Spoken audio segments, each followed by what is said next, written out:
बिस्मिल्लाहिर्रहमानिर्रहीम।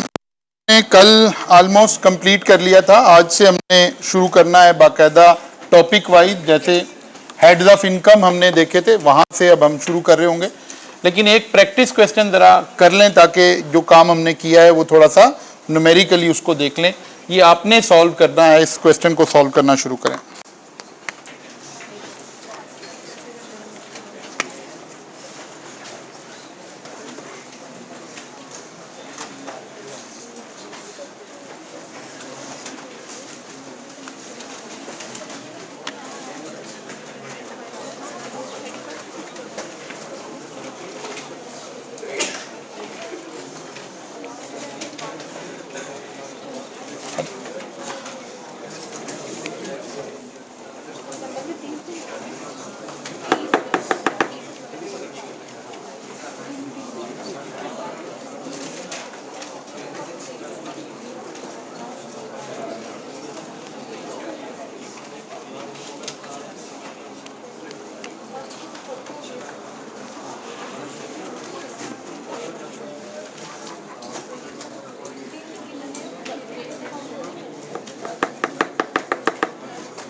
जी सॉल्व करना शुरू करें।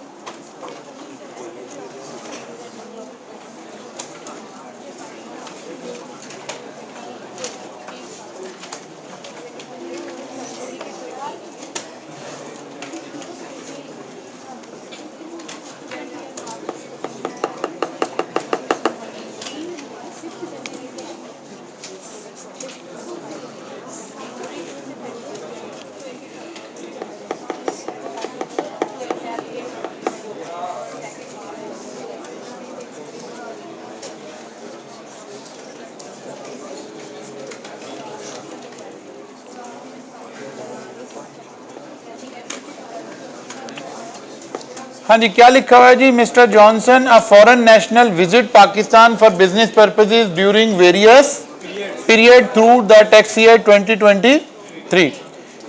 His arrival and departure date are as follows. उसका पहला विजिट हुआ अगस्त 25 से लेकर अक्टूबर 10 तक। हमें डेज काउंट करने। Residential status of foreign national, he is not a citizen of Pakistan at the moment. ठीक है ना? तो हमने जब देखा कि किसी शख्स का रेजिडेंशियल इंडिविजुअल है, पहली बात है कंपनी तो नहीं है ना, इंडिविजुअल है, तो हमने देखा कि इंडिविजुअल का residential status who is not a citizen of Pakistan, तो उसका क्राइटेरिया क्या है? 183 डेज और मोर।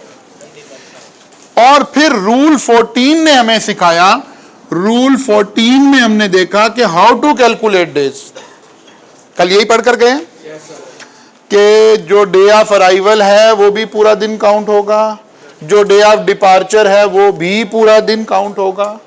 अब जाहिर है ये डे ऑफ अराइवल कैसे लगा होगा? जब वो स्टैंप लगी उस वक्त जो तारीख थी। अब क्या टाइम क्या हुआ था, हमें टाइम देखने की जरूरत ही नहीं है। इसका मतलब है 25 अगस्त से लेकर हमने 10 अक्टूबर तक के डेज अब काउंट करने हैं। तो अगस्त के कितने दिन हो गए? 25, 26, 27, 28, 29, 30 और 31। 7 डेज तो हो गए हमारे पास अगस्त के। और फिर सितंबर के 30 और अक्टूबर के 10। कितने हो गए? 47 डेज का पहला विजिट है उसका। कहीं ये तो नहीं लिखा हुआ था लॉ में कि कंसेक्टिव 183 डेज रहना? No sir. कहीं ये लिखा हुआ था कि टूट टूट कर लेना है? हाँ लिखा हुआ था 183 डेज और पीरियड अमाउंटिंग टू 183 डेज और पीरियड्स अमाउंटिंग, ऐसे लिखा हुआ था ना। इसका मतलब टोटे टोटे भी इकट्ठे करने हैं, एग्रीगेट एग्रीगेट। पहला विजिट, विजिट नंबर 1 47 डेज आ गए। विजिट नंबर 2 कब आया जी? ये बंदा यकम दिसंबर को, और गया कब? 25 दिसंबर को। 25 दिन डायरेक्टली 25 डेज। और फिर 5 जनवरी से 2 मार्च तक। जनवरी के कितने दिन बने? जनवरी 31 का महीना होता है, तो जनवरी के 27 और जनवरी के फरवरी के 28 जमा कितने हो गए 57 day. Next visit, fourth visit 15 मई से लेकर 10 जून तक 16 और 10 कितने हो गए 26 दिन हो गए। और पांचवा विजिट वो इन ट्रांजिट है, वो एक्सक्लूजन थी, ये डेज हमने काउंट नहीं करने। In transit to a destination outside Pakistan, ठीक है ना, इनका टोटल लगाए 155 बचत हो गई है, कोई नेकी काम आ गई है इसके, समझ रही है 155 days because he is not citizen of Pakistan, तो फिर ये रेजिडेंट नहीं होगा। इसका मतलब है रेजिडेंट नहीं होगा तो क्या करना पड़ेगा, अगर इन दिनों में ये जितनी दफा पाकिस्तान आया है इसने कोई पाकिस्तान सोर्स इनकम कमाई है उस पर तो टैक्स देना पड़ेगा, लेकिन जो इसकी बाकी ग्लोबल इनकम है उसके ऊपर ये टैक्स पे नहीं कर रहा होगा।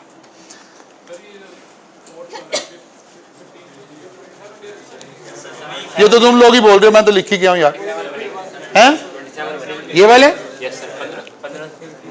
15 भी काउंट करना है ना, तो 15 वो 16 और एक 17 बिल्कुल, तो 156 हो गए। फिर भी थ्रेश होल्ड पे तो नहीं है ना ये खड़ा हुआ। अच्छा, अब ये वो बंदा है जिसे लाइन में धक्के दे के आगे भी लग जाए तो कोई मसला नहीं है, लेकिन अगर ये खड़ा होता है 181-82 वाले दिनों में तो इसे लाइन के पीछे लगना है कि आज का दिन मेरा काउंट ना हो जाए, टाइम गुजर जाए, अगर वो वाली सिचुएशन है तो। बात समझ आ रही ना, इसे हम कहते हैं ये कहीं वो थ्रेशोल्ड पर नहीं है, 183 डेज से बहुत पीछे खड़ा है, अभी एक आध दफा और भी आ गया कोई बात नहीं है। बात समझ आ रही है। डेज की काउंटिंग में अगर गलती से आपने 5वें वाले भी डाल दिए, अब जब एग्जामिनर ने ये मार्क्स एलोकेट किए होंगे ना मार्किंग वाले बंदे को, तो 2-3 चीजों के मार्क्स होंगे। डेज की कैलकुलेशन का फर्ज किया 1 मार्क्स था, रेजिडेंशियल स्टेटस बताने का 1 मार्क्स था, फर्ज कर लें। तो डेज आप गलत भी कैलकुलेट करेंगे ना तो रेजिडेंट तो इसे नहीं बनाएंगे, जितनी मर्जी गलती कर ले। ये 2 दिन डाल भी देते तो इसने रेजिडेंट नहीं बन जाना था, अनटिल एंड अनलेस कि आप लॉ की एप्लीकेशन ही गलत कर रहे होते। लेकिन अगर आंसर 156, 157 की बजाय 2 दिन ऐड हो रहे होते तो फिर वहां आपके नंबर कटते, एग्जामिनर को पता चलता कि यार ये वाली प्रोविजन नहीं इसे पता कि जो इन ट्रांजिट डेज हैं वो काउंट नहीं होने। बात समझ आ गई। फिर नीचे लिखा हुआ है what will your answer to the above if mister Johnson is a citizen of Pakistan. Then हमने क्या देखना है, हमने देखना है, अब सवाल में तो गिवन नहीं है, हम सवाल को एलेबोरेट कर देंगे कि if he is not a resident in any other country or he stay in a single country is 182 days. अगर ये 2 बातें नहीं है तो फिर ये पाकिस्तान में ही रेजिडेंट कहलाएगा, क्योंकि फिर इसके पाकिस्तान में होने के दिन काउंट नहीं हो। बात समझ आ रही है। अच्छा, मैं आपको कल एक असाइनमेंट दूंगा और आपने उसको सॉल्व करके मुझे सबमिट करवाना होगा, लेकिन सबमिट करवाना होगा सॉफ्ट में, ठीक है, सॉफ्ट में आपने सबमिट करवाना होगा, फिर मैं उसकी मार्किंग करके आपको दे दूंगा। और अगर आप हार्ड में करवाएंगे तो फिर टीए मार्किंग करके दे देगा, ये आपकी मर्जी है, ठीक है ना। पूरे सेशन में जो भी टेस्ट, जो भी चीज आप मुझे सॉफ्ट में सबमिट करवाएंगे मैं मार्क कर दूंगा, हार्ड में करवाएंगे तो दायरे टीचर असिस्टेंट अटैच होता है, फिर वो मार्क कर देगा। क्लियर होगी बात। हम कोशिश करेंगे बहुत सारे टेस्ट हम कंडक्ट ही ऐसे करेंगे कि जो आपने देने ही सॉफ्ट में होंगे, ताकि थ्रू टीचर आपको पता चले आपकी वीकनेस कहां है, ठीक है ना। तो इसके ऊपर अब आप जाहिर है जिन लोगों के पास वो है लैपटॉप वगैरह है, सिस्टम है, वो इजीली ये काम कर लेंगे। जिनके पास नहीं है और उन्होंने BWC पढ़ा है तो टीचर ने वहाँ कोई ना कोई टोटका बताया था, OTG केबल लगा के, ये सिस्ट लगा के हम उस पर भी टाइप कर सकते हैं। और अगर खुदा ना खास्ता ये दोनों बातें नहीं हैं, ऐसा नहीं हो रहा, तो फिर आपने टेंशन में नहीं आना। कोई बात नहीं, आप हार्ड में भी जमा करवाएंगे तो वो भी बड़ा ठीक मार्क होकर आपको मिल रहा होगा, ठीक है ना। ये तो जस्ट एक आपको मोटिवेट करने के लिए कि जरा बच्चे को था, अच्छा टीचर मार्क करेगा तो चलो यार मैं टेस्ट दे ही देता हूँ, ये असाइनमेंट सबमिट करा ही देता हूँ, तो थोड़ी वैल्यू ऐड हो जाएगी इंशाल्लाह ताला। फिर जब वो मार्क होकर मिलेगा तो फिर आपको ज़िंदगी का एक नया एक्सपीरियंस भी होगा। ये मैं अल्लाह की ज़ात पे ज़रा एतमाद करके कह रहा हूँ, जब होगा तो आपको पता चलेगा कि हुआ क्या। तो जनाब ये रेजिडेंशियल स्टेटस की कहानी ख़त्म हो गई। चलिए जी, अब हम आते हैं जनाब जहाँ से ज़रा हमने प्रॉपरली शुरू करना है हेड्स ऑफ इनकम।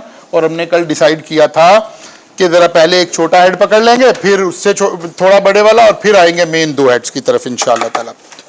तो पहला हेड ऑफ इनकम आ गया हमारा जनाब। वैसे तो हमने पढ़ा था कि हेड्स ऑफ इनकम कहाँ से शुरू होते हैं, सैलरी से। और दूसरा हेड कौन सा था, इनकम फ्रॉम प्रॉपर्टी। तीसरा इनकम फ्रॉम बिजनेस था। चलिए जनाब, heads of income, income from property. Heads of income कहां लिखे हुए हैं, सेक्शन 11 में। कौन कौन से हेड थे, salary, income from property, income from business, capital gain, income from other sources. जो लोग बी लॉ भी पढ़ रहे हैं, उन्हें सुबह की क्लास में मैंने थोड़ी सी बात इधर की थी कि ये सारी स्लाइड्स हमने असल में जो माइंड साइंसेज और इस तरह की साइंसेज हैं उससे अलाइन करके बनाई हुई हैं, जहाँ चीज़ें रिवाइज करनी है, क्योंकि रेपिटेशन से चीज़ें दिमाग में बैठ जाती हैं और फिर आपको बहुत ज़्यादा जोर नहीं लगाना पड़ता याद करने के लिए। तो वो चीज़ें स्लाइड से पढ़ाने का यही फ़ायदा होता है कि चीज़ें आप ज़रा साथ में अरेंज कर लेते हो उस तरह से, ताकि बच्चे उनको रिटेन कर लें। अब जैसे हेड्स ऑफ इनकम है, अभी आपने याद नहीं करने, आप देखिएगा 2-3 दिन में आपको बिल्कुल 100% याद हो जाए। ये भी याद हो जाएगा कि बात सेक्शन 11 में लिखी हुई। आपको बहुत सारे सेक्शन मैंने याद करवा देने, हालांकि याद रिक्वायरमेंट नहीं है हमारी एग्जाम की। 4 सेक्शन है जिनके नंबर याद करने रिक्वायर्ड हैं, आगे 120 121 पे जाके आएंगे वो, लेकिन आपको बहुत सारे याद हो जाएंगे बिकॉज मैं रिपीटिशन में बोल रहा हूँगा, तो आपको याद होने शुरू हो जाएगा। अगर आपको 100% यकीन है कि यही सेक्शन है तो ज़रूर रेफरेंस देना है, वरना बिल्कुल नहीं देना ठीक है ना, बस ये उसका उसूल है। यानी रेफरेंस देना बड़ी वैल्यूड बात है, लेकिन गलत देना बहुत ज़्यादा नुकसान की बात, ठीक है। अच्छा जी, जी किस क्या, अगर रेफरेंस गलत दे दिया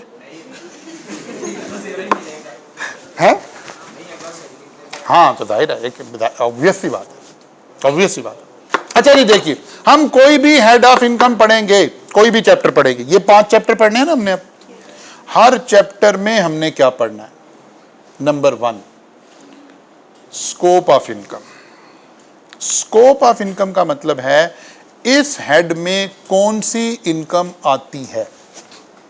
कौन सी इनकम को हम कहेंगे कि ये इनकम फ्रॉम सैलरी है, कैसे पता चलेगा ये इनकम फ्रॉम प्रॉपर्टी है, कैसे पता चलेगा कि ये इनकम फ्रॉम बिजनेस है, कैसे पता चलेगा कि कैपिटल गेन है। इसका नाम क्या है, स्कोप। स्कोप बयान करने के, स्कोप सीखने के, बयान करने के 2 तरीके हो सकते हैं। या तो ये बता दिया जाए कि इसमें कौन कौन सी इनकम आती है, या ये बता दिया जाए इसमें कौन सी इनकम नहीं आती है। एक ही बात है, यानी या पॉजिटिवली लिस्ट बना ली जाए या नेगेटिवली लिस्ट बना ली जाए। वो उस वक्त तो अभी पीटीवी अकेला ही चैनल होता था, तो एक बड़े उस वक्त के मारूफ कंपेयर थे दिलदार परवेज भट्टी, और नुसरत फ़तेह अली खान साहब अपनी बिल्कुल पीक पे थे हयात जब थे। तो दिलदार परवेज भट्टी साहब उनके एक टीवी शो में उनका इंटरव्यू कर रहे थे, तो उन्होंने पूछा आपने किस किस कंट्री में जाके परफॉर्म किया हुआ है। तो उसने कहा दिलदार भाई ये तो बड़ी लंबी लिस्ट हो जाएगी, मैं ये बता देता हूँ कहाँ कहाँ परफॉर्म नहीं किया हुआ। तो उन्होंने 3 कंट्रीज के नाम लिए। तो लिस्ट पॉजिटिव भी हो सकती है, नेगेटिव भी हो सकती है, ठीक है ना। ये बता दिया जाए कि कहाँ कहाँ गया हूँ तब भी लिस्ट बन जाती, ये बता दिया यहां यहां नहीं गया हूं, बाकी सारों में गया हूं। तो हमेशा स्कोप ऐसे ही बयान होता है, व्हाट इज इंक्लूडेड या sometime what is excluded. Scope. Number 2, deduction. क्या ये इनकम कैलकुलेट करते हुए कोई खर्चे माइनस होंगे? अकाउंटेंट के स्टाइल में बताता हूं। क्या सेल में से कॉस्ट ऑफ सेल माइनस होगी? अगर होगी तो कौन कौन से खर्चे माइनस होंगे, उनकी लिस्ट बना लेने का नाम क्या है? डिडक्शन। ये भी 2 तरीके से, क्या अलाउड है या क्या नहीं अलाउड है। ठीक है ना? कौन से खर्चे अलाउड हैं माइनस कर लें, या कौन से खर्चे अलाउड नहीं हैं, अगर माइनस कर रखे हैं तो ऐड बैक कर लें, वापस करें, भाई ये तो नहीं अलाउड था। 2 बातें होंगी। तीसरी बात जो हम सीख रहे होंगे, बेसिस ऑफ चार्जेबिलिटी। क्या लिखा हुआ है? Basis of chargeability. इसका मतलब क्या है? गवर्नमेंट ने इस इनकम पर टैक्स कैसे लेना है। कैसे का क्या मतलब है? अकाउंटेंट की लैंग्वेज में बताता हूं। अक्रूवल बेसिस पर लेना है या रिसीट बेसिस पर लेना है, यानी कैश बेसिस पर लेना है। अब इनकम टैक्स ने एक उसूल नहीं बना रखा। हम अकाउंटिंग में क्या कहते हैं? हम कहते हैं जी all accounts are prepared on accrual basis. आज के दौर में अक्रूवल बेसिस पर ही अकाउंट बनते हैं। टैक्स वाला ऐसे नहीं चल रहा। कुछ हेड्स ऑफ इनकम वो कहता है जब पैसे मिले हैं तो आपने टैक्स देना है, और एक कहता है नहीं मिले हैं नहीं मिले आपने अर्न कर लिए, वही अक्रूवल का कॉन्सेप्ट। अगर इनकम अक्रू हो गई है तो भाई हमारा टैक्स दे दो, इनकम बाद में लेते रहना। इसका मतलब है हर हेड में से हमें पढ़ना पड़ेगा कि ये हेड अक्रूवल बेसिस पर टैक्स होना है या कैश बेसिस पर टैक्स होना है। इसका नाम हमने क्या रख दिया? Basis of chargeability. चार्जेबिलिटी का मतलब है टैक्स कब लगेगा, जब पैसे रिसीव हो जाएंगे, गवर्नमेंट ने जब टैक्स मांगना है, या जब मेरे पैसे बन गए यानी अक्रू हो गए जब मांगना है। बात समझ आ गई? यानी रिसीट बेसिस या अक्रूवल बेसिस। और आखिरी बात है कि इस इनकम पर टैक्स लगना कैसे है। आपको याद होगा हमने पिछले अभी एक लेक्चर में एक वर्ड बोला था, NTR basis, normal tax regime, और दूसरा था FTR basis. Normal tax regime का मतलब था पहले इनकम लेंगे, उसमें से खर्चे माइनस करेंगे, ये करेंगे, ऐसे चलेंगे। और एफटीआर का मतलब था रिसीट पर ही कोई छोटी परसेंटेज लगा देंगे।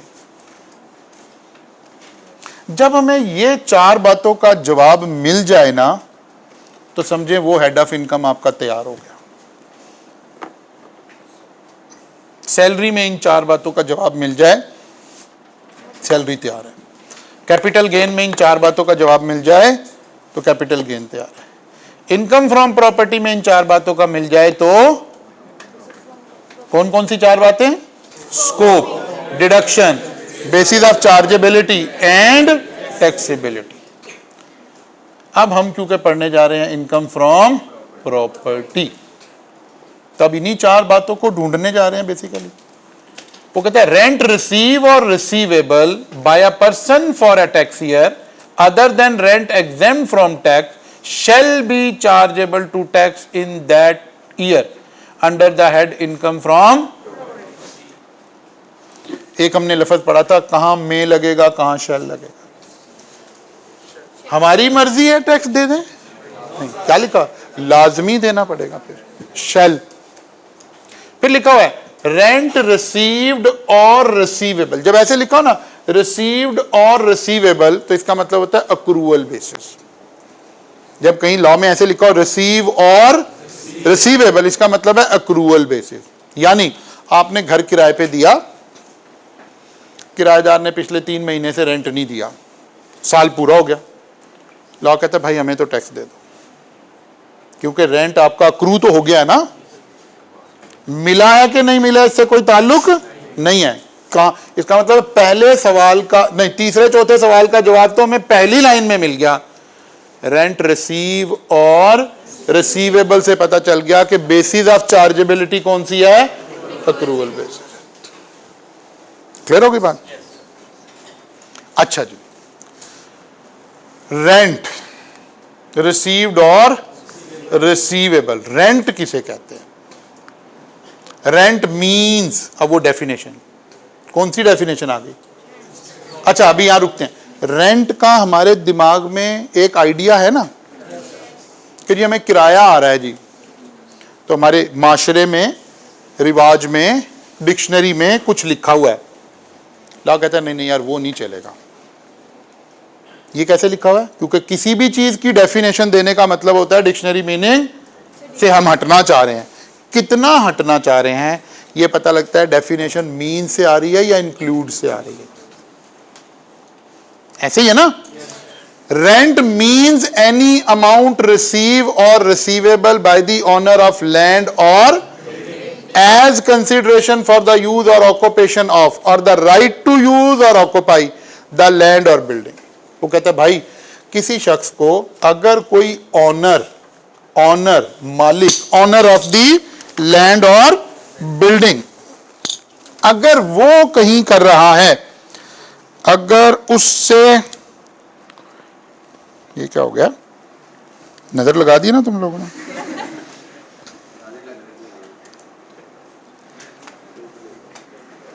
ला इलाहा इल्लल्लाह।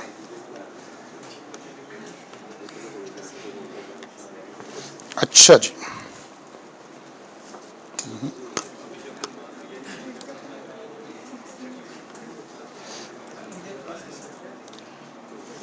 अच्छा जी, चलिए ऐसे ही पढ़ लेते हैं, क्लास नहीं खाली खत्म करते। क्या ख्याल है? या क्लास खत्म करें? तो पहले ने अंसारी साहब ने क्लास खराब कर दी, अब इसने कर दी। नहीं नहीं, हम थोड़ा सा पढ़ लेते हैं यार। अच्छा जी, आपको तो नहीं पता लग रहा ना क्या हुआ है? अच्छा जी, अच्छा जी, वो कह रहे rent means any amount receive और रिसीवेबल बाय, कौन रिसीव करे? Owner of the land and building. इसका मतलब है अगर सामने वाला शख्स ऑनर नहीं है, ऑनर कैसे नहीं होगा? जैसे आपके हॉस्टल वाले लोग हैं ना, उन्होंने खुद घर किराए पर लेकर आपको आगे किराए पर दे दिया। अब वो जो इनकम रिसीव कर रहे हैं दैट इज नॉट कवर्ड, क्योंकि सिर्फ डेफिनेशन वो कह रहा है, हालांकि बजाहिर तो वो रेंट ही कमा रहे हैं ना, लेकिन लॉ कह रहा है नहीं नहीं, बजाहिर वाली डेफिनेशन नहीं चलेगी। कौन सी चलेगी? मीन्स वाली। Rent means any amount receive or by the owner of land or as consideration for the use or occupation or right to use. ये तो वही बात एक ही थी। समझ आ गई बात? फिर देखें, मैंने कहा तीन तरह की डेफिनेशन है, मीन्स की डेफिनेशन, इंक्लूड्स की डेफिनेशन और मीन्स एंड इंक्लूड। तो ये तीसरी वाली डेफिनेशन है। आगे आ गया, and includes any forfeited deposit paid under contract for the sale of land और फोरफिटेड डिपॉजिट। अब देखें, हालांकि ये हमारे माशरे में ये वाली डेफिनेशन किसी सूरत रेंट में नहीं आएगी। आपके पास एक घर था, आपने वो सेल के लिए रखवा दिया, ठीक है? एक शख्स से आपका कोई हो गया, एग्रीमेंट हो गया, कोई तय हो गया। उसने कहा अच्छा यार ऐसा करो, ये 5 लाख रुपया मेरा रखो टोकन, और 10 दिन के बाद हम आपस में एग्रीमेंट साइन कर लेते हैं, ये घर मेरा हो गया। अब ये काम करने के बाद 5 लाख आपको देने के बाद में उसका प्रोग्राम बन गया कि यार नहीं, मुझे घर नहीं खरीदना। ऑलरेडी प्रॉपर्टी में ये बात तय होती है कि इस 5 लाख को देने का, या ये जो भी एक्स अमाउंट हो, इसको देने या लेने का मकसद ही ये होता है कि अगर कोई भी शख्स अपनी बात से अब फिरेगा तो उसको ये कॉस्ट पड़ेगी। मसलन अगर मैं कहूं कि यार मैंने घर सेल नहीं करना, तो 5 लाख आपका था, 5 मुझे अपने पास से डाल के डबल देना पड़ेगा, 10 लाख रुपया वापस चला जाएगा। बात समझ आ रही है? और अगर उसने नहीं खरीदना तो बस ये 5 मेरे पास रह जाएंगे, क्योंकि अभी तो हम ऑनर की बात कर रहे हैं। ये जब मेरे पास रह जाएंगे, उसने घर नहीं खरीदना और ये मेरे पास रह जाएंगे, तो इसका नाम है forfeited deposit.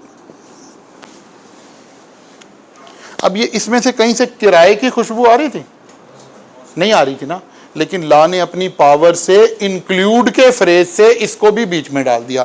And includes any forfeited deposit paid under a contract for sale of land or, अगर आपने कोई लैंड और बिल्डिंग सेल के लिए लगाई और बायर भाग गया आपको कुछ अमाउंट देने के बाद, तो वो जो पैसे आपके पास बचे हैं, लॉ कह रहा है वो भी आपके रेंट में ही ऐड करूंगा मैं।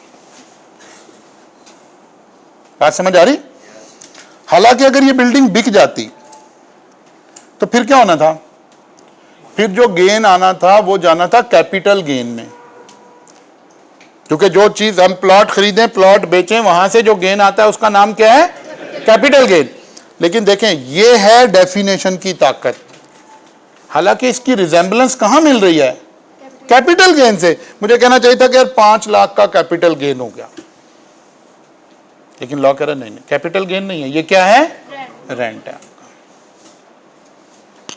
तो 2 बातें समझ आई यहां से अभी तक। नंबर 1, हर बंदे के रेंट की बात नहीं हो रही, only owner of the land and building की बात हो रही है।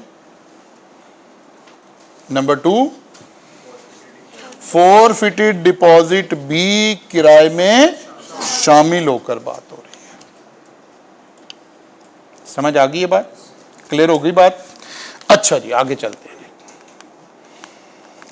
ये पंच लाइन है जिससे हमें इस बात को अंडरस्टैंड रखना है कि ये इंपॉर्टेंट बातें थी कि मीन से डेफिनेशन शुरू हो रही थी, owner of land and building की बात हो रही थी, और इसमें इंक्लूड के फ्रेज से हमने फोरफिटेड डिपॉजिट भी शामिल कर लिया।